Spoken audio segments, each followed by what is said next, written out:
I would really like you to vote. Should I do the 2 or do the 3?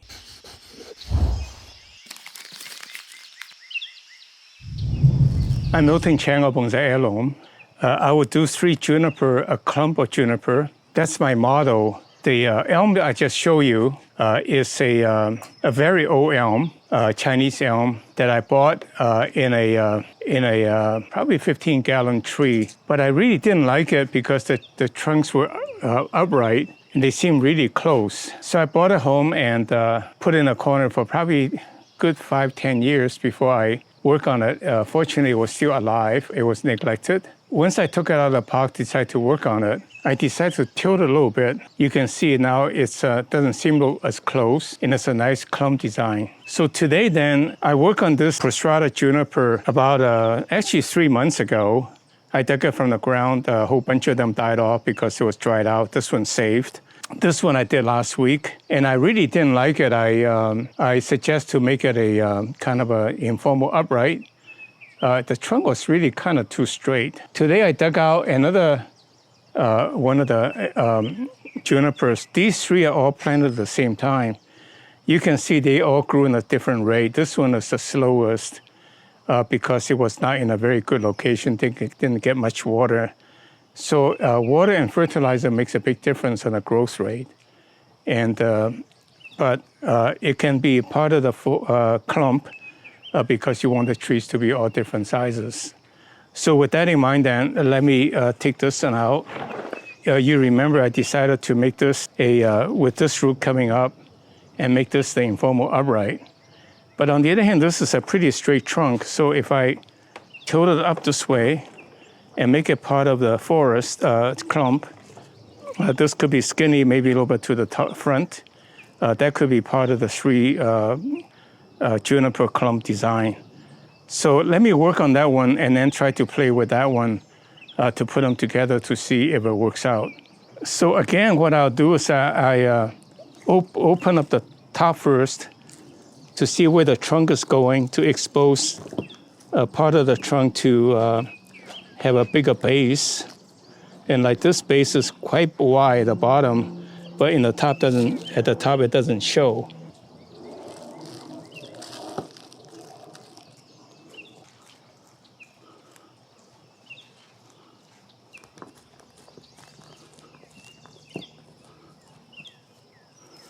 Look at this. It's a dead wood underneath, and then it's growing. So that makes it kind of interesting, actually. So I'll tell you what I will do with this tree.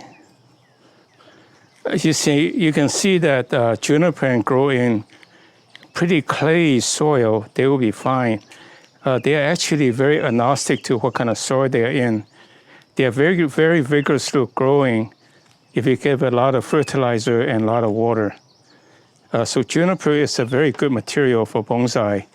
It's much easier, much hardier than, needs much less attention than pine, let's say, which is also a very good material, but takes a little bit more skill and more perfect mix.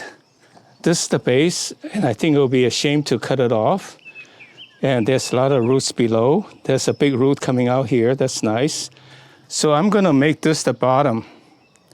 And this exposed roots, this can be below, but this exposed root will be what you call the shari, which means make all that dead, that looks like exposed roots after the soil washed away in the side of a hill, and that will make it a nice feature. So now, I will start to work on this tree. Again, a rough shaping, this being the first time to work on, after I dug up from the ground. There will be a rough, very rough shaping, and then I would spend quality time to rework it a few more times. If I plant it here, this is a really nice trunk, and this dead wood and this healing makes it look really interesting. It's very natural, in fact. I didn't do it intentionally. So now let me cut off the top to see what the apex look like. Again, I want to keep in mind, this is going to be shown on the side to be visible up the front, and I'll kill all of these to make it dead, to make it look like a shari or the dead roots. So now let me cut off some of the redundant branches so I can see where I'm going.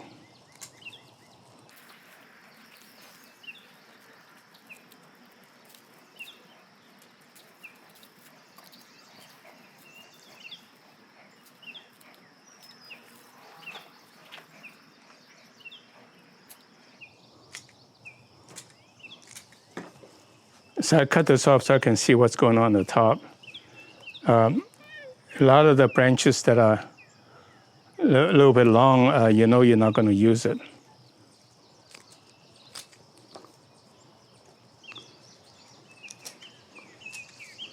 So I purposely leave a lot of branches so I will have the opportunity of using them if I ever needed it to use as part of the design feature. Again, this is a very rough first cut. And also, all of these cuttings are very easy to root. They can certainly become little trees.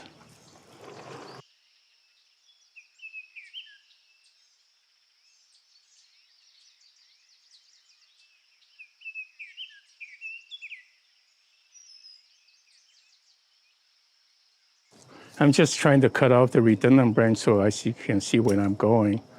I'm not fixing my design yet. So I'll leave myself plenty options.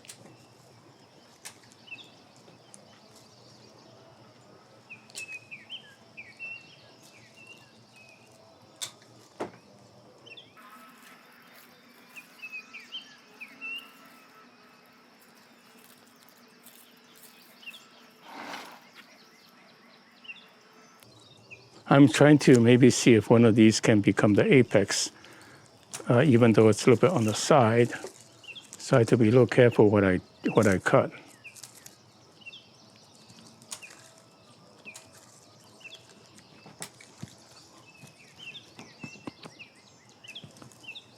So what I'm doing is that the first order of business is to cut off redundant branches that I know I will not use, so that I can see where I'm going. Otherwise, it's so messy, I can't see where I'm going.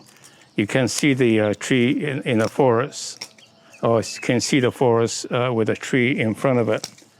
And so that's what I'm doing. So I'm fairly careless, but just pay attention to the rough design and leave room for options if I ever want to make a change.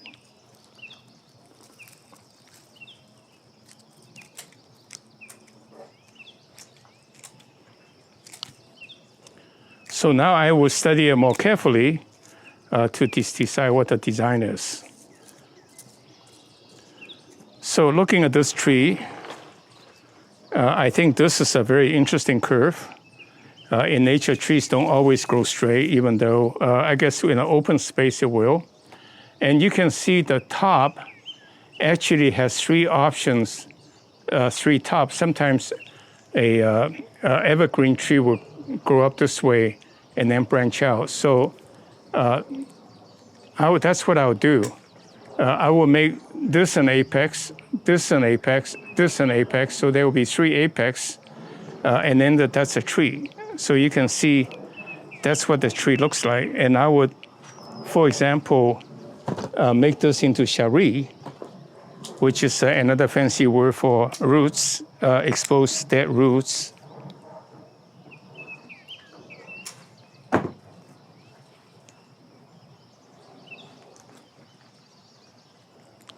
You can see it's very easy to peel off during the growing season.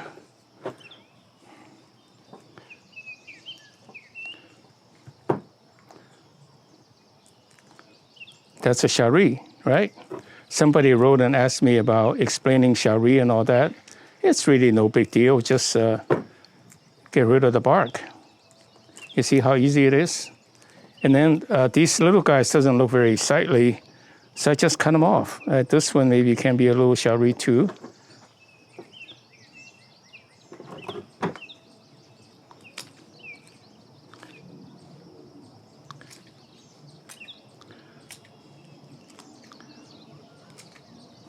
Well, when it's all dried out, it will take care of itself. Nature is wonderful. So this is the tree. And I have plenty of time to work on it. Like this, I will make it into a gin also.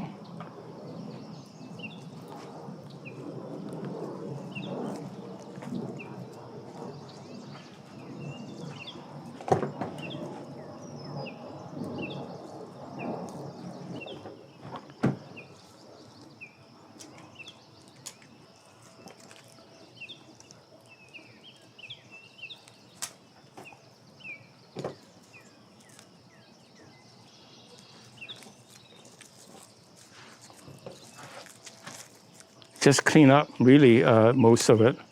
And then the rest of it, you leave the options so they will grow into design branches. And this one, in fact, I may let these grow out to become the apex and then push this one down. So this is just a real rough first cut. And then this one here could be the apex. In fact, I'll cut this off. So this could be the apex, or this could be the apex. And then I can decide what it looks right, which one looks good.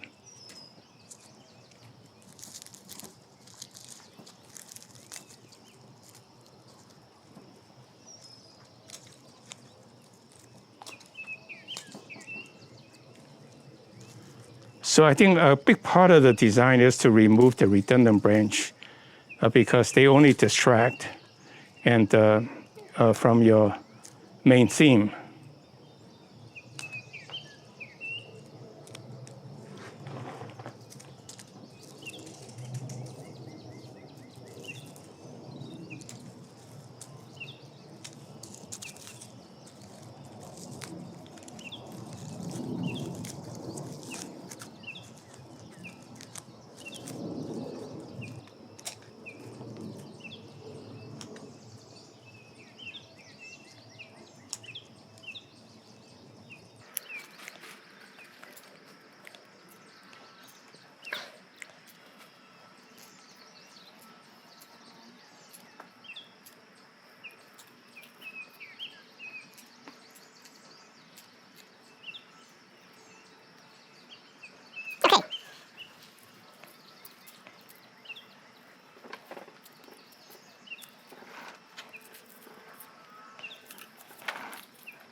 So that's a pretty nice, tidy little tree, quite tall, with this being the exposed part.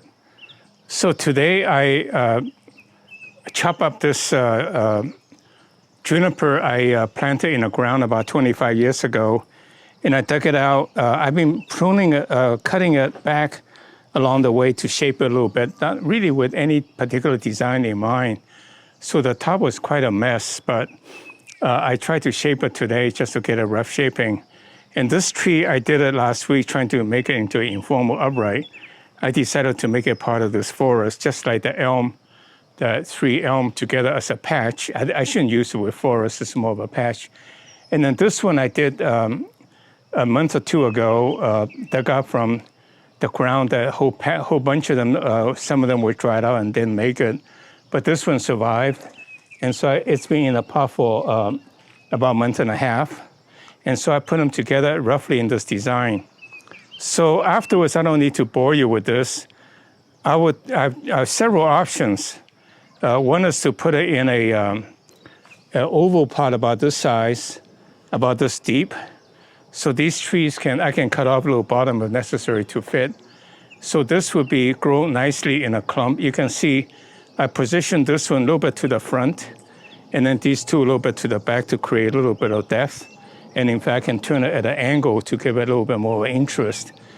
And then afterwards, I can take that and lift the entire thing out and put in a shallow pot, oval pot about the same size. And you know, by then the roots will be pretty much held together. I can in fact just put the whole thing on a slate.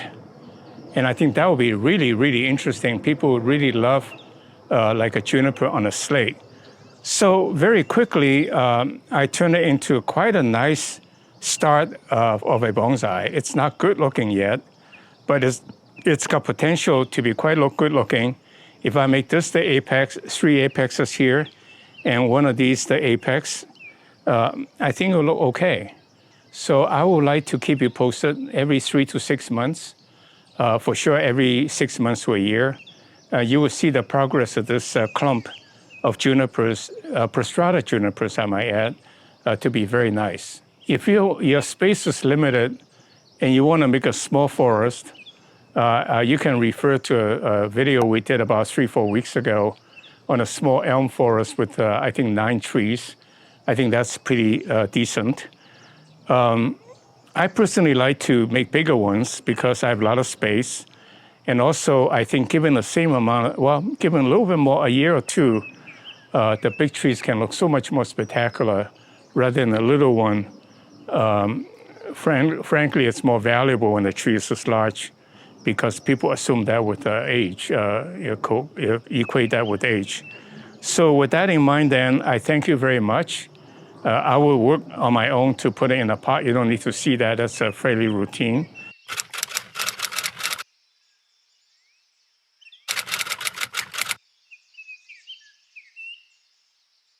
On the other hand, I would say the following.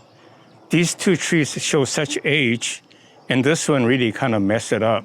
So if I take this one away and put these 2 in a pot, I think that's nice. So I tell you what, I would really like you to vote, should I do the 2 or do the 3? And in fact, if you tell me that, I'll finish up potted to show you the one that you prefer. Like, my guess is that the 2 is much better because it really shows class. And that one kind of like, not the same quality that degrades the whole thing. So again, you know, you gotta get rid of what isn't right to accentuate what is right. Thank you very much for watching. Please like my video to give me some encouragement. It's quite a bit of work. And I enjoy the work because it makes me think. It makes me improve. And also subscribe to our channel so that we can notify you of any announcements and also any new video. Give us your email address so that we can keep you notices of any specials and announcements and so forth. So thank you very much for watching. I see you next week. Thank you.